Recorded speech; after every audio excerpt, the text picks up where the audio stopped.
నేను 200 సినిమాలు రాస్తే 100 సినిమాలు సింగిల్ కార్డులు ఉంటాయి. ఇప్పుడు వరకు ఇన్ని 200 సినిమాలు ఒక ఎత్తు, ఇప్పుడు ఈ సినిమా ఒక ఎత్తు మీకు. అవును. మధ్యలో ఇప్పుడు ఆ కౌశల్య కృష్ణమూర్తిలో కూడా ఒక హిట్ సాంగ్ ఉంటుంది, రాకాసి గడ్స్ పిల్ల అని. రాకాసి గడ్స్ అది నేను బాగుంటుంది.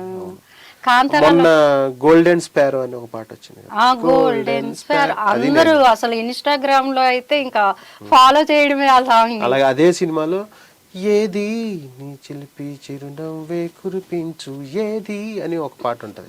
అది ఇప్పుడు బాగా ట్రెండ్ అవుతుంది ఇన్స్టాలో. ఏ మూవీ అన్నారు? జాబిలమ్మ నీకు అంత కోపం. జాబిలమ్మ నీకు అంత కోపమా? ఓకే. తమిళ హీరో ధనుష్ గారి డైరెక్టర్, వాళ్ళ మేనల్లుడు హీరో జీవి ప్రకాష్ ఈ గారు. గోల్డెన్ స్పారో అనేది మీకు ఏంటి అలా ఎలా రాయాలనిపించింది? అది అందరూ ఆల్మోస్ట్ చేశారు. అది తమిళ్లో ధనుష్ గారు రాశారు, తెలుగు నేను రాశాను. ఓహో, తమిళ్లో ధనుష్ గారు రాశారా? ఓకే. తెలుగు వెర్షన్ నేను రాశాను. ఇక్కడ తెలుగు రిలీజ్ అయింది కదా సినిమా, అది చాలా మంచి హిట్ అయింది ఈ మధ్య. మీరు తెలుగులోనే కాకుండా ఇంకా ఏ ఏ లాంగ్వేజెస్ లో రాస్తుంటారు? లేదండి, లేదా? ఓన్లీ తెలుగులోనే రాస్తా. Kannada to Telugu, Tamil to Telugu, Malayalam to Telugu, అలా ఒక 30-40 సినిమాలు రాశాను. డైరెక్ట్ సినిమాలు ఒక 160 వరకు రాశాను. హరిహర వీరమల్లో 200 సినిమా, మళ్ళీ ఇప్పుడు ఇంకో 4 సినిమాలు రాస్తున్నాను. ఇంకా ఉన్నాయి చాలా కొత్త ప్రాజెక్ట్స్. చాలా.